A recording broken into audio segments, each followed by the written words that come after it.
नमस्कार साथियों। खुद ही को कर बुलंद इतना कि हर तकदीर से पहले खुदा बंदे से ये पूछे कि बता तेरी रजा क्या है। स्वागत है आप सभी मित्रों का यूथ एजुकेशन पर। मैं हूं आपका दोस्त अर्जुन और आपके एग्जाम में आज हम बात करेंगे जूनियर अकाउंटेंट की। लगभग 60 दिन का टाइम बाकी है और वीडियो को अंत तक जरूर देखना।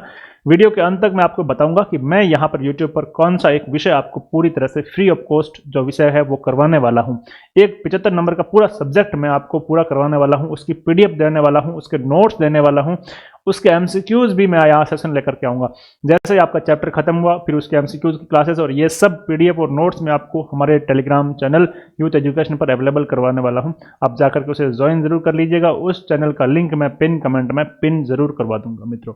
तो आज हम पहले बात करेंगे, वीडियो के पहले भाग में ये बात करेंगे कि अगले जो 60 दिन हैं, अगले जो 70 दिन हैं, अगले जो 50 दिन हमारे पास बचे हैं, इसमें हम अपना तैयारी को बेस्ट कैसे करें। मुझे पता है मित्रों कि रणनीति वाले वीडियो से सिलेक्शन नहीं होता, सिलेक्शन आपके पढ़ने से होगा, लेकिन हमारा कर्तव्य यह है कि हम आपको अच्छी चीजें बताएं, अच्छी बातें बताएं। आप लोगों का ये धर्म है, आप लोगों की ये ड्यूटी है कि आप उन्हें फॉलो करें और अपने जो मंजिल है उसको प्राप्त करें।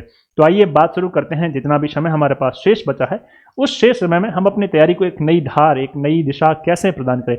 मुझे पता है मित्रों, बहुत सारे स्टूडेंटों को सब पता है कि लगभग 5388 पदों पर यह भर्ती है।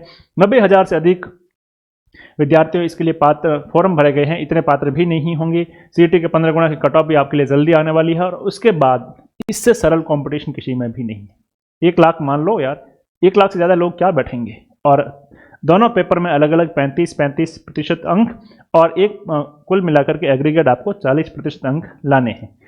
तो इससे सरल कंपटीशन कुछ नहीं है और मैं आपको एक जटिल विषय करवाने वाला हूं जिससे स्टूडेंट्स अक्सर डरते हैं। तो आइए पहले बात करते हैं रणनीति के ऊपर।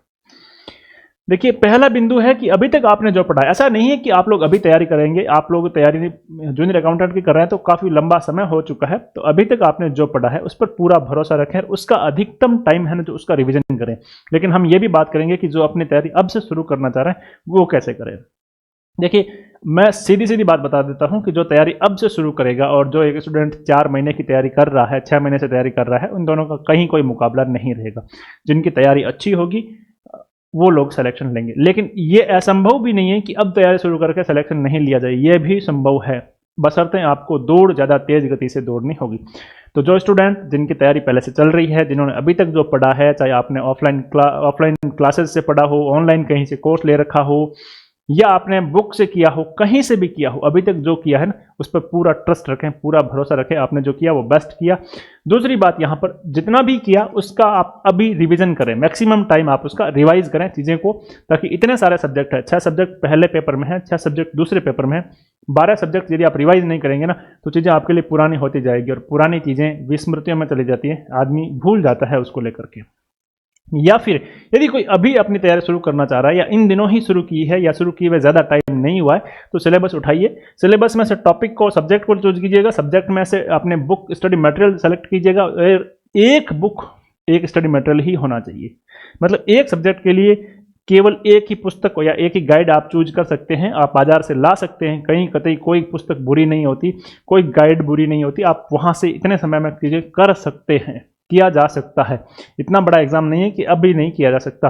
लेकिन यहाँ आपको सावधानी यह रखनी होगी कि आपको एक सब्जेक्ट के लिए केवल और केवल एक ही बुक चूज करनी है। जो चूज कर ली उसके ऊपर पूरा भरोसा करना है। ऐसा नहीं कि आप बीएम की 4-5 बुक ले आए फिर वो काम की नहीं रहेगी, आप उसी को पढ़ोगे तो दूसरा सब्जेक्ट आपका जो छूट जाएगा। तो देखिए, जो पढ़ा उस पर ट्रस्ट करें, उसी का रिविजन करें और नई तैयारी शुरू कर रहे हैं तो केवल एक सब्जेक्ट के लिए एक बुक आप जो प्रीफर उसको जरूर कर लें।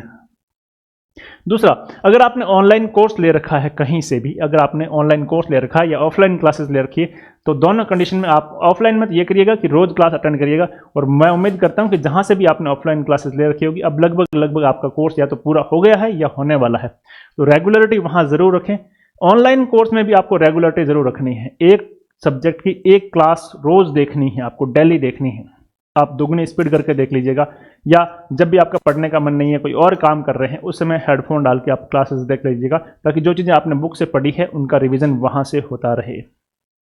अगर ऑनलाइन कोर्स ले रखा है तो उसमें प्रत्येक सब्जेक्ट की एक क्लास आप रोज जरूर देखें। और हाँ, वीडियो के लास्ट तक बने रहना। मैं आपको वीडियो के लास्ट में ये बताने वाला हूँ कि यूथ एजुकेशन आपके लिए क्या लेकर के आया है। या कोशिश ये करें कि अगर आपने अभी अभी शुरू किया है या आप शुरू करने वाले हैं तो कोशिश ये करें कि एक टॉपिक है जो एक सब्जेक्ट का आपका रोज कवर हो जाए। मुझे पता है कि ये थोड़ा सा मुश्किल है, लेकिन ये करना पड़ेगा, आपकी क्षमताओं को थोड़ा सा बढ़ाना पड़ेगा क्योंकि समय कम रहा है। एग्जाम 11 फरवरी को ये, तो इस 2 महीने में कवर करने के लिए आपको एक सब्जेक्ट का एक टॉपिक रोज कवर करना होगा। आगे बढ़ते हैं। इस सेशन का सबसे important part test series. Test series जरूर लेवें आप। टेस्ट अधिकतम टेस्ट देने की कोशिश करें। जितने आप अधिक टेस्ट देंगी उतनी ही आपकी एग्जाम के ओरिएंटेड अधिकतम प्रैक्टिस होगी मित्रों। अधिकतम प्रैक्टिस के लिए आप बाजार से, ये मैं प्रायोरिटी में कहता हूं, बाजार में टेस्ट प्रैक्टिस सेट अवेलेबल है और वो टेस्ट प्रैक्टिस सेट लाएं जिसके उत्तर सामने नहीं दे करके पीछे टेबल में दे रखें। आपको एग्जाम वाली फील आएगी। ऑफलाइन जिस तरह से एग्जाम देते हैं वो वाली फील आएगी। अगर आपके पास वो नहीं है, वो नहीं ला सकते, तो आप ऑनलाइन टेस्ट जरूर दें या फिर दोनों कर लें। दोनों करें तो और बेस्ट है। और कम से कम आपको यहां से 15-15 टेस्ट दोनों पेपर्स के देने हैं। 15 टेस्ट पहले पेपर के, 15 टेस्ट दूसरे पेपर के। मैं सबसे ज़्यादा इस सेशन में यही रिकमेंड करूंगा कि आपकी तैयारी का जो सबसे ज़्यादा महत्वपूर्ण भाग है वो है टेस्ट देना और उस टेस्ट का बाद में विश्लेषण करना कि आपके कौन कौन से सवाल सही हुए। टेस्ट देना आधा भाग है और दूसरा भाग जो है वो उस टेस्ट का विश्लेषण करना। क्योंकि होता क्या, आप किसी टेस्ट सीरीज में कोई सवाल गलत करके आते हो, तुक्का लगाते हो और आपका वो सवाल गलत हो जाता है। बाय द वे, यदि वो सवाल एग्जाम में आ गया तो आप एग्जाम में उस सवाल को फिर से गलत करके आओगे। यदि आपने टेस्ट सीरीज से वापस आकर के उस सवाल का सही उत्तर नहीं देखा हो तो आप उस सवाल का उत्तर फिर से एग्जाम हॉल में गलत करके आओगे, क्योंकि जो आपने किया सही मान के किया और आपकी मेमोरी में वो चीज़ सही होगी जबकि वास्तव में वो चीज़ गलत थी। तो टेस्ट ज़रूर देवें, ज़्यादा से ज़्यादा टेस्ट देवें और उन सभी टेस्टों का विश्लेषण आप ज़्यादा से ज़्यादा मात्रा में करें। आगे बढ़ते हैं। अब जो चीज़ें जो है सहायक के रूप में है, यानी कि अच्छा स्वास्थ्य आपका होना चाहिए, क्योंकि यदि आपका स्वास्थ्य खराब हो गया तो आपकी पढ़ाई डिस्टर्ब होगी। सर्दियों का मौसम है, सर्दियां आपके स्वास्थ्य को बिगाड़ सकती हैं। शादियों का भी सीजन चल रहा है, तो हो सकता है अधिक खाने से इस तरह की कोई समस्या नहीं आ जाए। इसका आपको पूरा ध्यान रखना है इस समय, क्योंकि जितना भी समय बचा है ना, उसमें आपका यदि समय वेस्ट होता है तो आप कॉम्पिटिशन में पीछे रहते हैं। दूसरा, भरपूर नींद ले। एक मुश्त में कम से कम 7 से 8 घंटे की नींद ले। दिन में सोने की आवश्यकता नहीं है। यदि आप रात को रोजाना पर्याप्त 7 से 8 घंटे की नींद लेते हैं, ये दूसरे दिन के लिए आपकी एनर्जी मेकिंग का काम करेगा। रिकंस्ट्रक्शन का फेज ये होता है और इसको आप मस्ट फॉलो करें। डिस्ट्रक्शन न्यूनतम रखें। अब ऐसे काम है जो पढ़ाई के अलावा आपके काम है, उन सभी कामों की प्राथमिकता तय कर लें। जो काम आपके बिना होना संभव है उन्हें घर के सदस्यों की सहायता लीजिएगा।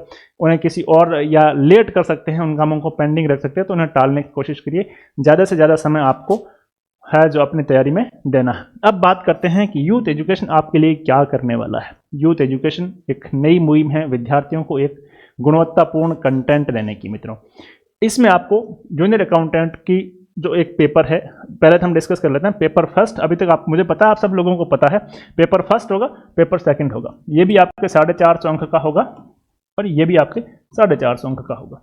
हर एक 6 सब्जेक्ट है, इसमें भी 6 सब्जेक्ट है। हर यूनिट के 25 सवाल आएंगे, 150 सवाल आएंगे और हर सवाल 3 नंबर का होगा। इस तरह से सेम टू सेम। इसमें पेपर 2 में जीएफ एंड एआर, सामान्य वित्तीय और लेखा नियम। मित्रों, जीएफ एंड एआर, सामान्य वित्तीय एवं लेखा नियम, मैं आपको पूरा का पूरा यूट्यूब पर फ्री करवाने वाला हूं। सामान्य वित्तीय एवं लेखा नियम, सामान्य वित्तीय एवं लेखा नियम मैं आपको पूरा का पूरा फ्री करवाने वाला हूं। होगा क्या, किस तरह से हम आपको करवाएंगे? पहले आपके सब्जेक्ट में जो सिलेबस है, सिलेबस के अनुसार क्लासेस लगेगी, आपके चैप्टर होंगे और आपके सिलेबस में जो चैप्टर 1, 2, 3, 4, 5, 6, उसके बाद 14 और उसके बाद 17 है। और ये सब चैप्टर जो है आपके जीएफ एंड एआर के वॉल्यूम 1 के हैं, खंड 1 के हैं।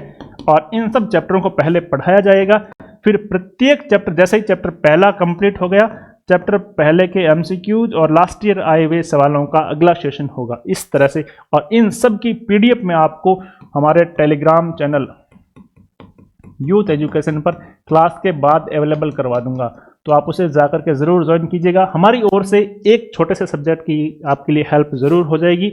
और यहाँ से मैं पूरे दावे के साथ कह सकता हूँ कि पूरी क्वालिटी का कंटेंट आपको अवेलेबल करवाया जाएगा। जो भी पढ़ाया जाएगा बहुत बेहतरीन पढ़ाया जाएगा और यहाँ से एग्जाम में आने वाले सवालों की संख्या भी बहुत ज़्यादा होगी।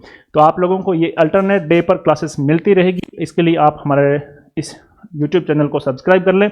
और मैं उम्मीद करता हूं कि आप सभी मित्रों का जो स्नेह है, जो प्यार है, वो हम लगातार बना रहेगा। यदि आपको ये सेशन अच्छा लगा तो इसे लाइक करें, और जेन्युइनली मैं ये जानना चाहता हूं कि आपको सेशन अच्छा लगा, इसके लिए कमेंट करके भी ज़रूर बताएं। मिलते हैं अगले ही किसी सेशन में, तब तक के लिए दीजिए इजाज़त। आप सबकी परीक्षाओं की मंगल कामनाओं के साथ थैंक यू। और हाँ, चैनल सब्सक्राइब करना बिल्कुल ना भूलें। Thank you very much.